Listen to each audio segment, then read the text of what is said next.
It took an extra 5 minutes in game 82, but the Clippers did earn their spot in the playoffs. They had an impressive 18-3 finish to the season. This is probably the hottest team in the league right now, the Clips are. Nuggets, didn't close quite as strong, but they got the new coach bump in there, stayed the number 4 seed in the West. As Shu noted in his preview, these have been the 2 best regular season teams in the West over the last 8 years, and it's going to be the 3rd time they meet in the playoffs. So, yeah, this one, I think, very difficult. It's the number 4 Nuggets versus the number 5 Clippers. Tass, let's start with you. One thing to watch in this barn burner. It is the question for everybody tuning in. Will all the Clippers play? Will they be healthy? I know it's super boring, but I'm comfortable saying the Los Angeles Clippers are healthier than the Denver Nuggets. And I know that may change in the next couple of weeks, but Jamal Murray isn't 100%. Right. He has played a couple times since that hamstring injury. We saw him last year in the playoffs. He wasn't quite himself. He had a freaking game winner against the Los Angeles Lakers and looked great when he shot that, but his percentages were bad. Yeah. And this is a guy who definitely gets better when the postseason comes. So you can bet on that, I suppose, but he just hasn't been all that healthy. Well, on the other side, Kawhi's freaking ready. I think he's hooping. He's balling, and he's taking this regular season, air quotes, rest, rehabilitation in October, November, December to get him ready for the first time. He said, quote, when he was asked by Jamal Murray, he said, it felt good. I'm happy that I had a great organization behind me to allow me to get healthy and know exactly what I needed to do. Them letting me reach out to outside sources and combining together and collabing. It's not over yet. But he feels happy, and I don't know. I am just riding that man along with James Harden, who looks great. Norman Powell, who is a great catch and shoot guy. Ivica Zubac, who we'll talk about against Jokic. Just riding that right now because they look better. So I'm riding it for this first round, which it feels like if you're gonna rely on the Clippers, you're gonna roll with them. This is the time to do it, the first round, when they are the healthiest. So I'm rolling with them right now. Okay. So you're tipping your hand here. Yeah, I'm tipping. Yep. I'm also pretending they're going to be healthy. It's more fun to look at the Clippers and be like, oh, they're all going to play. Right. Yeah. Yeah, it is fun. I love that what they did with Kawhi this season is what we've joked about before with players like Embiid. We're like, well, just don't play them. Don't play them for the first couple months and then have them come back for a couple months, get to their superstar level, and then have them go in the playoffs. That's sort of what they've done here with Kawhi in the limited games, but man, he looks incredible. He looks like the Terminator Kawhi that we saw, obviously, as Raptors fans in the 2019 playoffs, and obviously previously before that in great series. Can he stay healthy? He's healthy right now, and he's playing heavy minutes too, and looks awesome in them. That game he just played against the Warriors, it was amazing. Yes. So what are other things you're watching for besides the health factor of obviously the Clips here? Yeah, I mean, Murray is the ultimate question mark here. When Jokic goes to the bench, he's not going to be able to play 48 minutes for 7 straight games. Maybe he plays 46, but there are going to be minutes when Jokic sits, and Murray needs to be the Murray that we saw in February and March when he was 25 a game, 50, 40, 90, and looked like himself.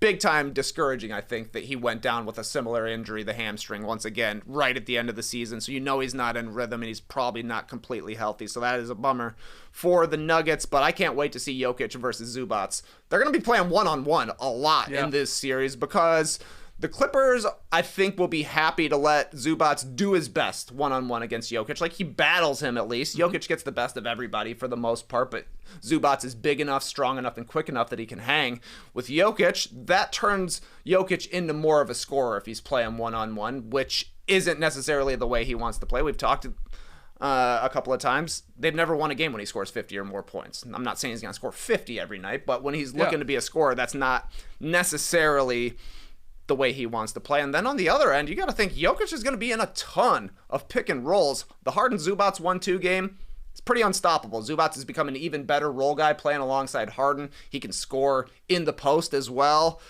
That's a lot of work for Jokic to be carrying offensively and then actually have to defend on the other end. He was terrible defensively the second half of this season. I think that's a large part of why the Nuggets struggled at the end of the year. He was mailing it in, absolutely, on that end. Mm-hmm. Is he going to be fine in the playoffs? He can be. He can elevate his game on that end of the floor and contribute, but he was not good the second half of the season for the Nuggets. Maybe he's just saving it for the playoffs, but I can't wait to watch those two meaty men smacking meats. Oh god, there it is. Oh yeah. And like Zubats too does a really good job of like not fouling. Yeah. Like, he's good. He's an intelligent He is good. player. Like he That's important in wisely this will series, give though. up. Yeah, exactly. If he picks up 2 or 3 quick Yeah. fouls, Here comes Ben. who the hell is the backup center? Here comes Yeah. Ben. It's like, do they have Eubanks? Yeah. Eubanks but and that Ben ain't- Simmons, that good. ain't gonna work. So yeah, he's got to stay out there. He has to make those calculations where, I guess I just give him that one, right? You got the rebound, don't slap at it, and don't pick up that dumb foul. But that's gonna be fun as hell to watch. And this could be like a breakout series here for Zubats. It feels like too, with like all eyes on Jokic and an MVP guy, and whether he can sort of contain him or at least also score on the other end as well. Yeah. We'll start talking about him. And he has guarded him fairly well over his career. There's the point per possession stat Yep. where Jokic up against him. You can't always believe just one stat versus one, like 1 versus 1, that type of thing, because Jokic is Jokic. He's going to be great. But Zoo does play him fairly well. This is Zoo's best season of his career. He looks great. Getting into foul trouble is definitely a concern. You might see Derek Jones Jr.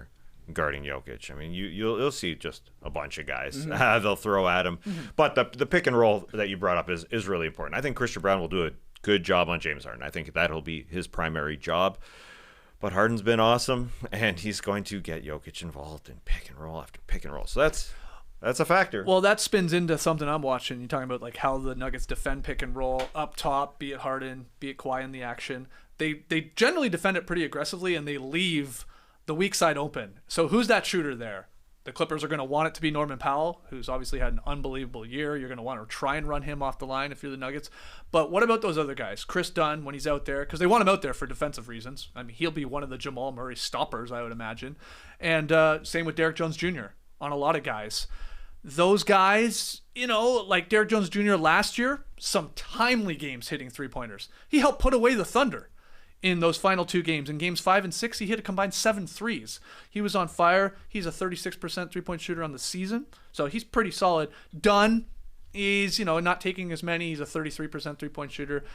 They want those guys out there for defensive reasons, but they're going to be left to shoot.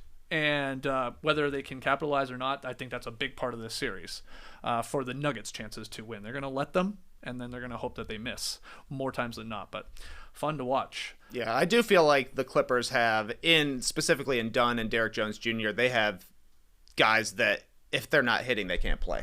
Like Chris Dunn, you have to make three-pointers. Derek Jones Jr., you have to make three-pointers. Neither team really shoots them all that often. I think the Clippers are 25th in makes. Denver is 30th in makes, but Westbrook, I guess, and maybe even Peyton Watson is kind of the same way. We're like, you need to make threes if you're going to stay on the court. Yeah. Which of those 4 guys can actually do it, I think is a big question mark. Yep. X Factors. Who you want to zero in on here in this series? Whoever wants to get us started. Well, I will say Chris Dunn is freaking important guarding Jamal Murray on that end because he's just a damn good defender, but he may be played off. I mean, there are so many guys. I think the defensive guys like Aaron Gordon is a good Kawhi matchup. He can guard Kawhi Leonard pretty well. He's a monstrous guy. Can Kawhi get his shots off on Aaron Gordon? Probably. He looks awesome. So he looks comfortable there. It is so many of these defensive guys, even Nicola Batum, I think is kind of key for the Clippers. If there's one guy who's injured, it's that guy. And so they do need his depth because there are times when Chris Dunn gets played off. Who are you going to put on? Derek Jones Jr. was able to hit threes last year in the playoffs and get to the freaking finals and was awesome. He was starting. So Ty Lue's going to be just throwing guys out there, and so I have definitely copped out with this X Factor decision, but there's just a billion of them for me in this series, like these secondary type of guys. What about you, TK? Michael Porter Jr. for me. Denver's 22-8 when he scores 20 or more points, 16-3 when he makes 4 or more three-pointers. Like I said, Denver is 30th in three-point makes. He's their shooter. Outside of Murray, he's the guy that really gets him up. And I think his size gives him an advantage because he'll probably have somebody a little bit smaller than him, assuming, like Kawhi is probably going to be on Aaron Gordon as well. So I think there's opportunities for Michael Porter Jr. to just catch and shoot over the top. He's got to make them because on the other end, Norm Powell is kind of in the same spot for the Clippers where he'll have a favorable matchup. It'll be Gordon on Kawhi, Brown on Harden. There's not necessarily a good third option, I don't think, for the Nuggets against Norm Powell. It'll be Michael Porter Jr., who's not a defensive superstar, or Peyton Watson, who is questionable on the offensive end. They're one-way players, both of those guys. So Norm Powell, I think, has got to win that matchup for the Clippers to win this series. So it comes to a toss-up. Who's better, Michael Porter Jr. or Norman Powell? I don't know. That's a weird one. That is a weird one. That's a weird one. I mean, Norman Powell's had a much better season, but from game to game, that swings. That's a drastic swing of maybe decides the series. And Norm got cold towards the end of the season after being injured.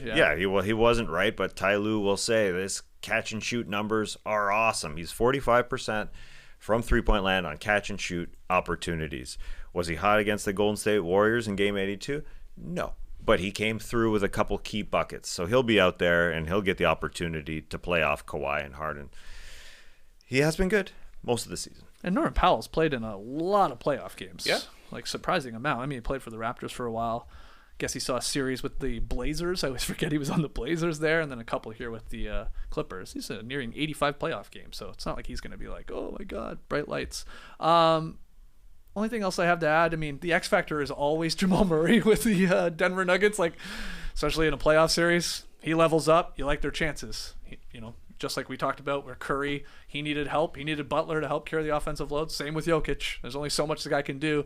He needs Jamal to obviously explode. But the Clippers roster, they just have so many defenders that can sort of probably disrupt him to some extent, be it Dunn, be it Derek Jones Jr., So and then even Zubac's at the rim. Like, if Jamal Murray gets there, he's not a bad rim defender at all. So that's going to be tough. Do you believe in Jamal Murray? Do you believe in him? I'd like to, but it hasn't looked good here for a while. And he's got the little hamstring injury. Let's make our predictions. Task, get us started. We know where you're leaning. Yeah. How many games, though? Yeah, that's a question. Will the Clippers win a playoff series in the Inuit Dome? Will they finish it off there, or will they win it in Denver? I'll take the Clippers in 6. I think it is interesting to watch David Adelman as the head coach of the Denver Nuggets saying, all right, Russ, you're not going well. Jalen Pickett, you're in. I mean, there are going to be a lot of minutes for guys like Jalen Pickett who haven't had playoff success, haven't had playoff experience. And so Jokic, he can play 40, 45 minutes, but David Adelman, early in his career here as a head coach, he said, you got to sit, man. We need you to rest. So those minutes when Jokic sits are so key. I'm going to ride the Clips in 6. Okay, Clips in 6. Trey, you're pondering. I still don't know, man. Yeah, I still don't know. I think this is such a interesting series because there are so many guys with questions. Like, is there going to be a Westbrook moment in this series, good or bad? Right. Is there going to be a James Harden moment in this series, good or bad? I mean, the Probably answer to both. that is probably both. Yeah, It'll probably be a 40-point game and he's a lights 2 out in for game 15. ones. Like, he has awesome game ones. Oh, yeah, these are fun. So that could happen. Like, you look at the possession battle. Like, both of these teams want to run. The Clippers turn the ball over quite a bit. Denver loves the fast break. They're first in fast break points. But the Clippers also force the 6th most turnovers in the league. Yeah. Denver never turns the ball over. Which way is that going to go?